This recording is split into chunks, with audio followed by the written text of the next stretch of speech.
so that we can get this taken care of. It has been posted. So I do call the meeting to order at 9:21. And, oh, I see Sam. And Deb, wow, both.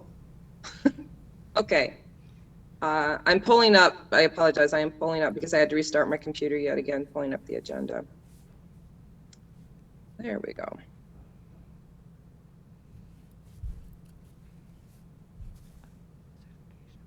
Okay, we have an agenda for you. I'm looking for a motion to adopt the agenda. So move. So moved. Second. Second, okay. All those in favor, say aye. Aye. Aye. Aye. Okay. All those opposed say no. Okay, motion passes. You have for you minutes from our April 9th meeting. Looking for a motion to approve. So move. Second. Motion in a second. Any conversations, corrections, additions? Okay, all those in favor of approving the minutes, say aye. Aye. Aye. Aye. Opposed? Okay, it's are approved. Public health update on COVID-19. Barb is not able to attend. Let's see.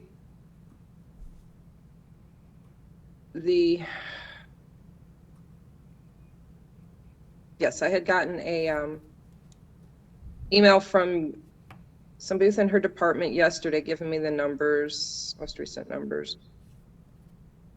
Pull that up quick.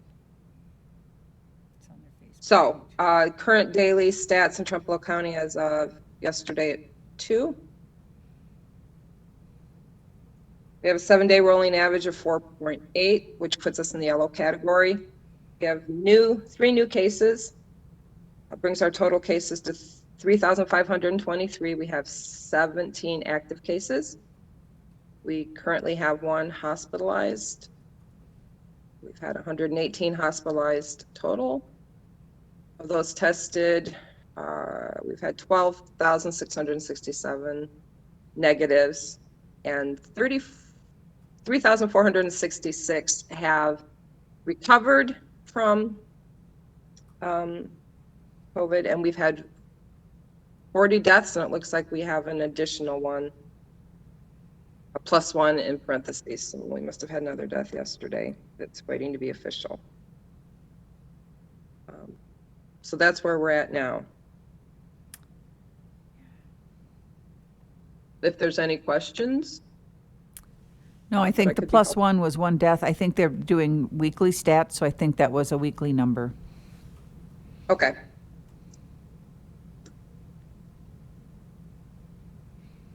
All right, so then moving on, we have, there we go. I apologize, the laptop's just not cooperating. Discussion and action related to the COVID-19 grants available through Routes to Recovery and other sources. I would recommend in the future we change this title just to say discussion action regarding COVID grants. And if you want to reference the American Rescue Plan or FEMA, but the Routes to Recovery is done. Okay. So I Maybe we can even just do COVID funding. Emergency funding, emergency and/or public funding. So I have shared some information. I just sent out last night the funding that's available to the local municipalities and townships, equaling $2.93 million across all of them. Again, the county is getting an additional $5.75 million. At our last meeting, I said we were waiting for guidance from the Treasury's office. The only guidance that they've provided thus far is how to register to get the money, which is you have to have a DUNS number and those sorts of things, which I know that Paul and his office are on top of. So we are still looking at what we could be or should be doing with these funds and making some recommendations to the Executive Finance Committee for them to share with the county board. We didn't do that process last time with the routes to recovery or the CARES funding because there wasn't as much money available. We were just trying to figure out how do we use it all up. I think this is different funding. The directions that we have been given are very simple directions. Eligible uses include but are not limited to revenue replacement for the provision of government services to the extent of the reduction in revenue due to COVID relative to revenues collected in the most recent fiscal year prior to the emergency. So that is one thing we could look at in terms of tax collection, in terms of any revenues in any of the departments. How much less did we collect in 2020 versus 2019? So I think that's a possibility. I don't know that that's going to add up to be tons of money, but I know in our department we've seen less collections just because of people less able to pay. We can also use it for COVID-19 expenditures or negative impacts of COVID-19, including assistance to small businesses, households, hard-hit industries, and economic recovery. We can use it for premium pay for essential workers up to $25,000 per person, and we can use it for investments in water, sewer, and broadband infrastructure. The restrictions include it cannot be used to directly or indirectly offset tax reductions or delay a tax increase, and it cannot be deposited into any pension fund.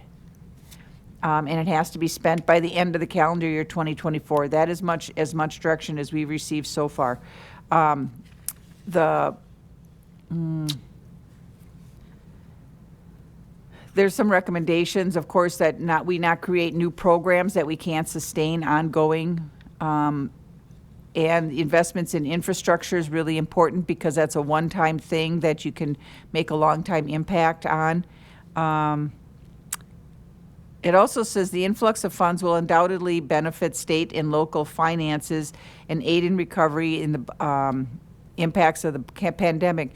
Rating agencies will evaluate a government's use of these funds in formulating its credit option and, importantly, will consider your government's level of reserves and structural budget balance or efforts to return to structural balance as part of their credit analysis. Finance officers will play a critical role in highlighting the need to use these funds prudently with an eye towards long-term financial stability and sustainable operating performance.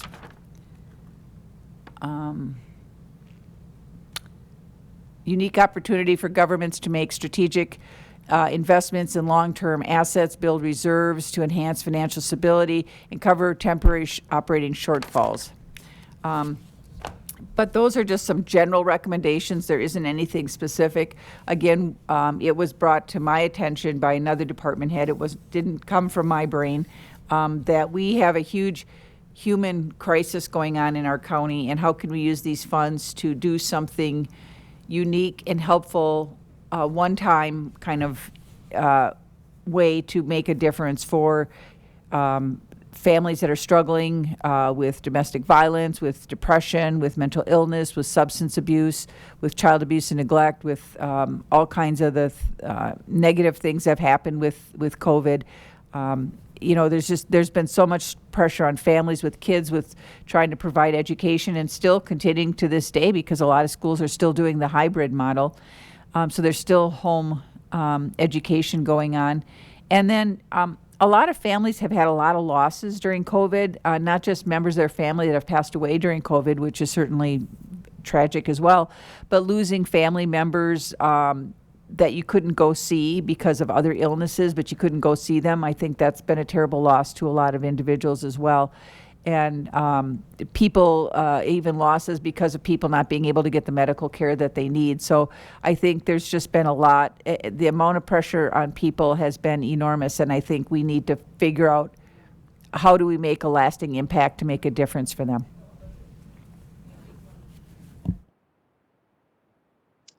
That's all that I have, unless there's other conversation or questions. That was a lot of good information.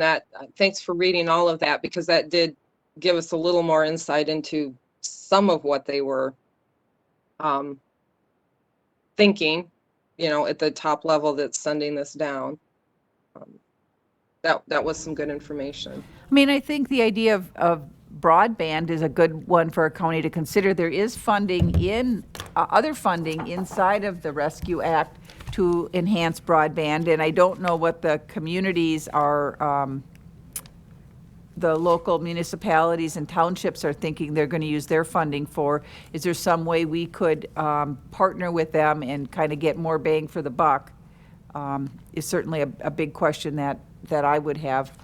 And I don't know how we'd want to reach out. I think another question is what do other department heads think? We did discuss this topic briefly at the department head meeting yesterday, and I said if anybody has any ideas, let me know. But I don't know if we want to do a survey or some other type of tool, if we want to do some specific outreach to the townships and municipalities in the county to see what they're doing. Those are other options. We have reached out to the integrity group to get more detail on specifically the list said, these are some ideas, including but not limited to. So what does that mean? What other flexibility do we have? And we're trying to get answers from the integrity group on how much flexibility we have. Okay. The one thing that I think is important to remember is that this committee is tasked with internal policy and decisions and such. And so anything that would extend beyond government, the county government, use of the money for operations, employees and all of that probably would almost be outside of this. But I'm glad that the department heads, at the department head meeting it was discussed. I know that I'm starting to get emails from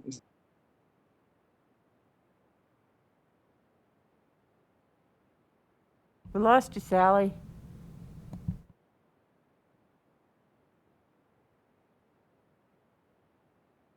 Hang on, I'll text her, see where she went.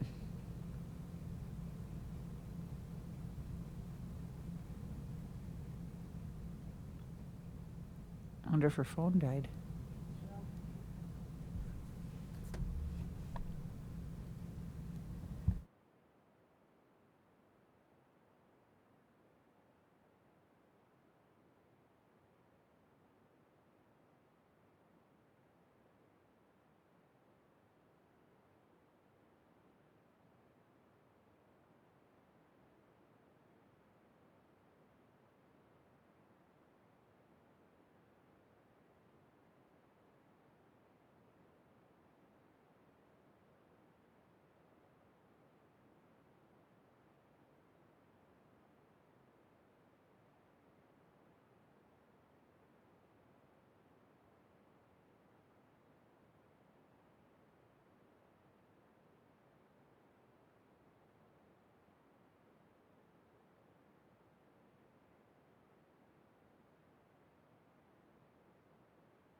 Hey, Sally, welcome back.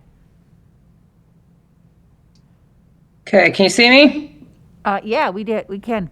There So we we go. lost you when you said Hold you're on. getting phone calls and text from, and then we lost you. So you left us hanging. Yeah, apparently swearing profusely at a laptop works. Yeah, so it restarted and did all that cool stuff.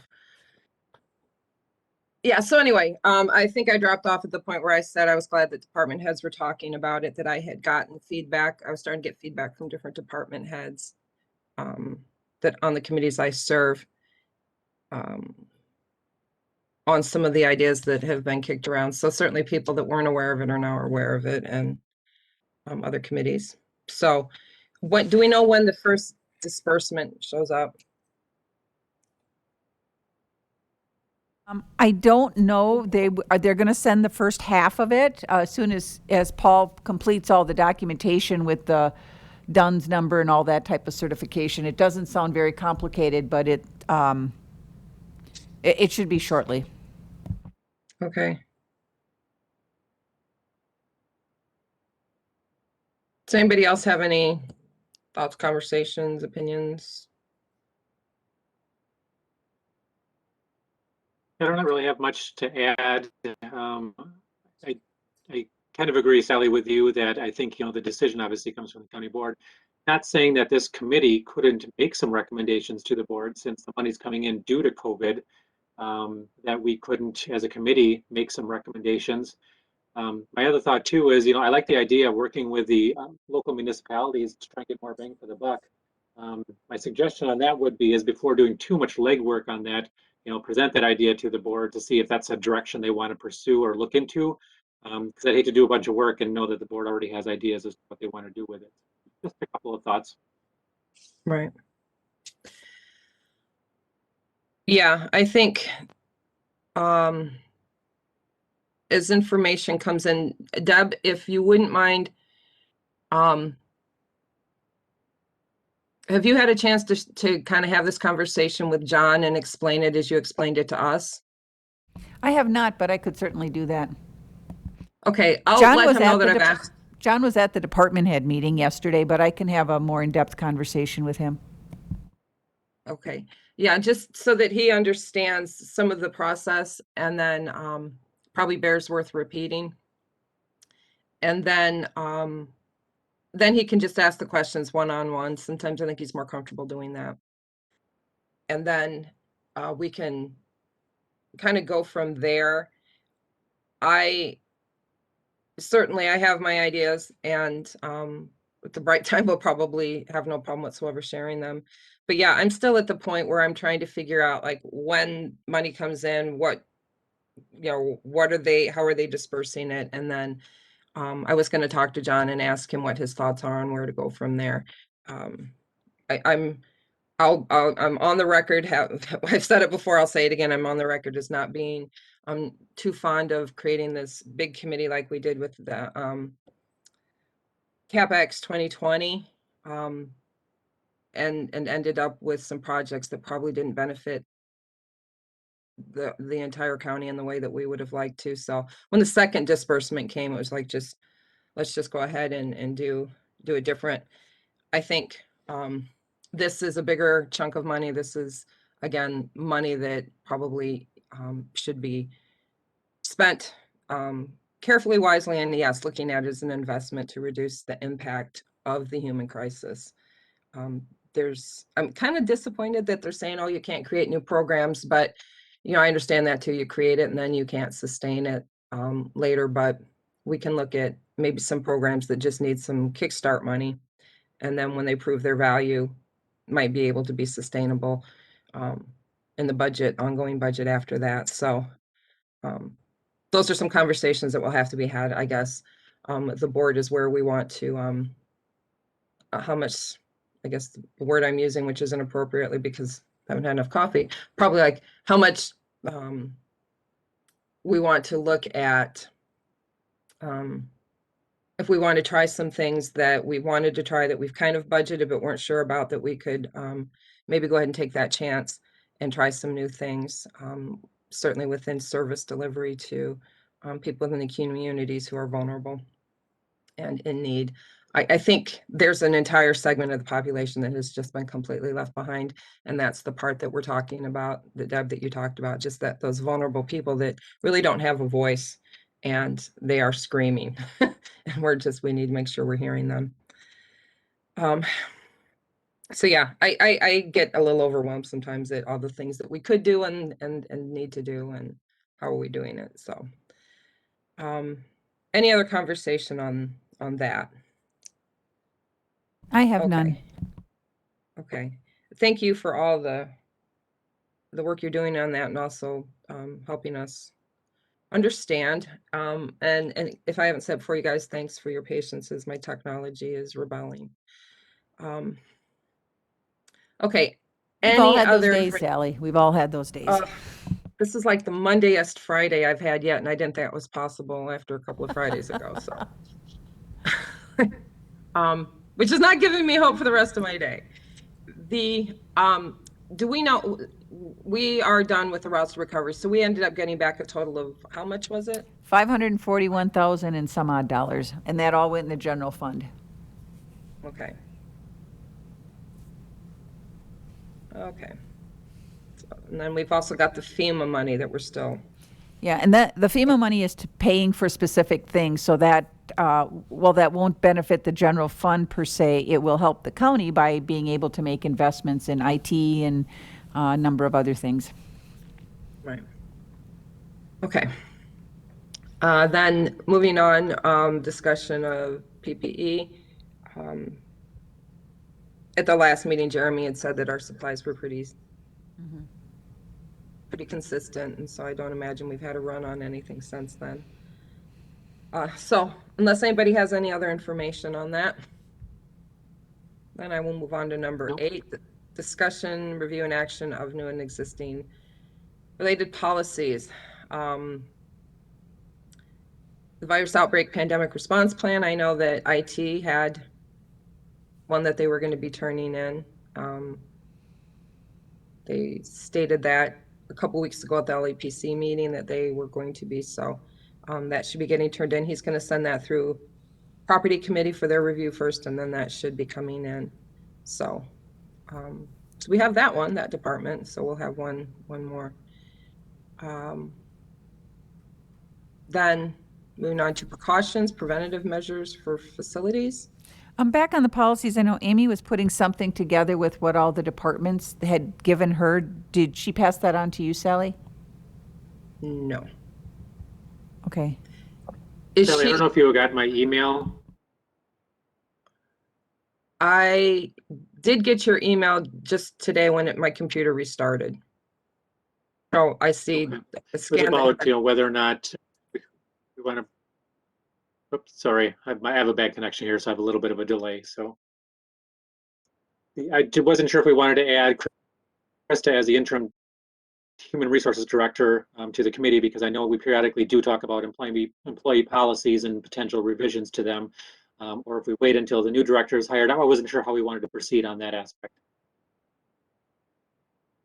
We should probably have her included just because, one, if she's acting in that capacity, then that department definitely should be part of it. Is she acting in the capacity as acting? Interim? Yeah, starting today. Okay, then yeah, we should include her. I'll send her an email. Is Amy gone then? I'm taking it. She is. Her last physical day in the office was yesterday. Okay. All right, I will send Krista an email and invite her to participate. And then, yeah, because those obviously there's questions that that are probably going to come up. So yeah, I'll go ahead and do that, and then make sure she's included. Because I believe the way that the committee was structured by the vote, it was that there would be human resource director would participate. Yeah, it was structured by So, position, so whoever assumes that should be put in that role. right, and I think that was, yeah, as I recall, that's what I'd asked John to do, was structure it by position. So, okay, thank you for bringing that up, Rick. So I'll get that email out to her today. I'm assuming she's checking the email account. I assume everything from Amy's is being forwarded to her. I'm just making that assumption. I haven't checked with it, but I'm assuming Right. that's the case. Yeah, I ask only because I don't know that I have her email readily available. I guess I could check the directory. The assumption that technology would cooperate. I'll email her quick and make sure. Yeah, if we could, just because Surface Pro and I have a battle of wills right now, and I'm not sure who's winning. So, yeah, so if we could do that, that would be great. Anything else on that? Okay. precautions, preventive measures for the facilities and staff. I've had an email. I've actually had a couple individuals asking if anything is changing as a result of the Supreme Court's decision a few weeks back. And I don't believe that we had decided that it was dependent on a governor's order. I think we discussed that last time, and that was agreed that it's our policy, we can require what we want, and we are continuing to have the mask requirement for our building. Right, okay. Yeah, I went back and looked through because somebody says, well, I think you guys said because of an order, and I went and looked through minutes, couldn't see anything that said it was dependent on an order. Yeah, that it was our independent policy, because I believe we put it in place before there was any mask mandate. Okay, so I just wanted to confirm that before I started responding to that it was independent of. So, anything else? Any other discussions? Any other concerns? Are we?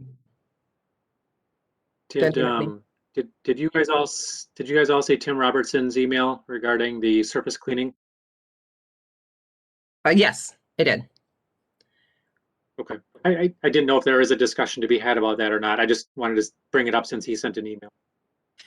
Yeah, I mean, my interpretation, it was a general,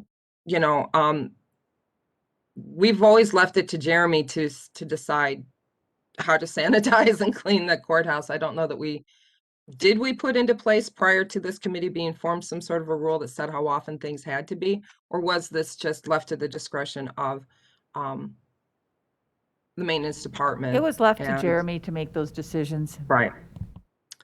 And being on the committee who hired him, I have plenty of faith in his knowledge base and knowing what's on his resume, so I'm comfortable letting him make those decisions. Sounds okay. good. Yeah, and like I said, I wasn't part of the initial committee that first initially started responding to the pandemic, so I didn't know if it had been done that way. So yeah, I think we're all in agreement. We're just going to let Jeremy keep doing his job and do it in the way he sees fit. I'm fine with that. Me. Okay. Then is there anything else? I mean, at this point, we're just kind of waiting for direction, I think, from the health department, probably, and CDC and others, at what point we can start looking at revising some of this.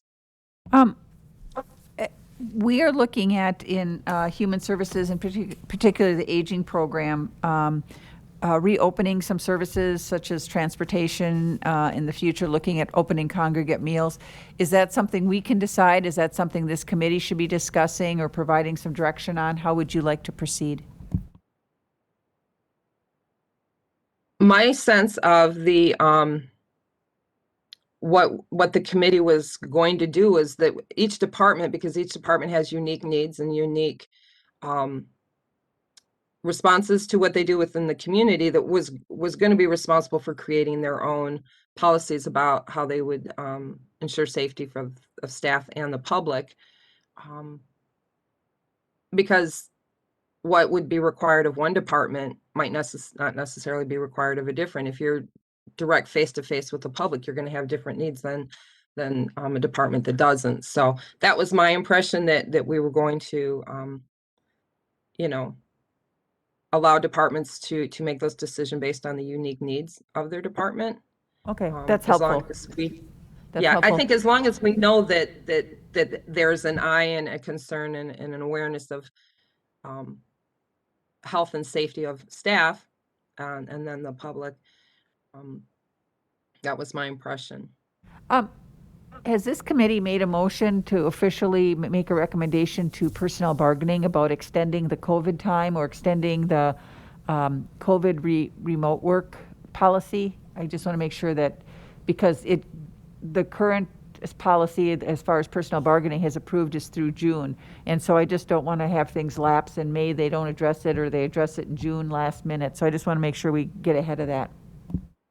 And I think we talked about it, but I don't know, because I was thinking the same thing myself. I think we talked about it, but then I don't know that we actually said what we would do with we agree that it should continue. And then we didn't say, I don't think it was ever said whether we would then forward that to the Personnel Bargaining Committee, or we were just, you know, and so I think we never said what we would do with it, so I So think that's. I'd like to our make a position. motion to recommend to the Personnel Bargaining Committee to extend the COVID leave time as well as the COVID remote work policy through the end of 2021. Okay, do we have a second? I'll second that. Okay, any discussion? Okay, I generally would be in support of it as well. I think there's too many unknowns, and we know that there's other variants out there, so I think out of an abundance of caution, and considering that we seem to be set up well, I haven't heard any reports of any inability for people to do their job and the departments to perform their work as a result of it. So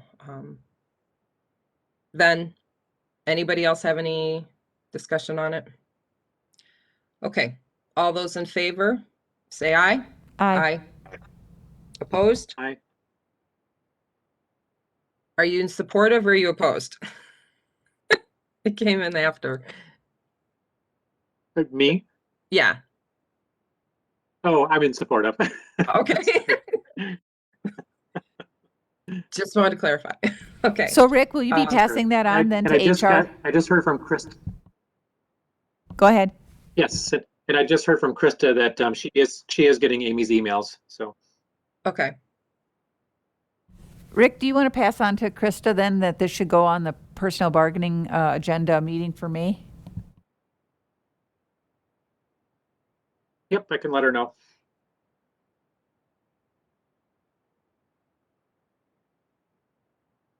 okay. Then I will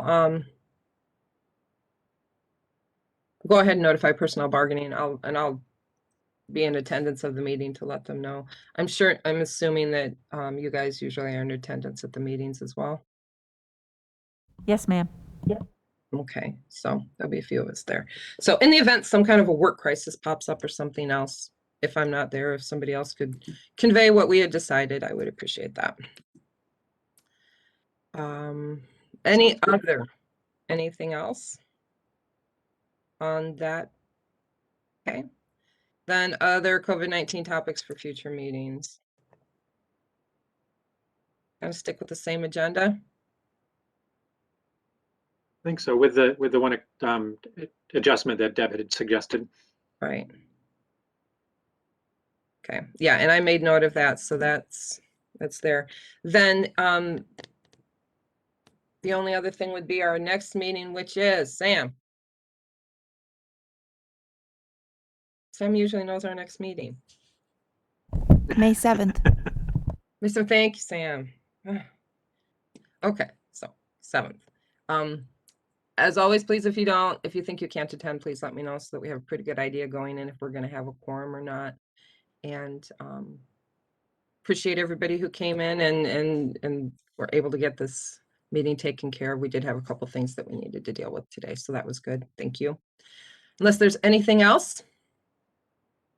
All right, then I'm gonna adjourn I the don't think so. meeting at 9:54. Thank you. Thank you, everybody. Thanks, everybody. Bye now.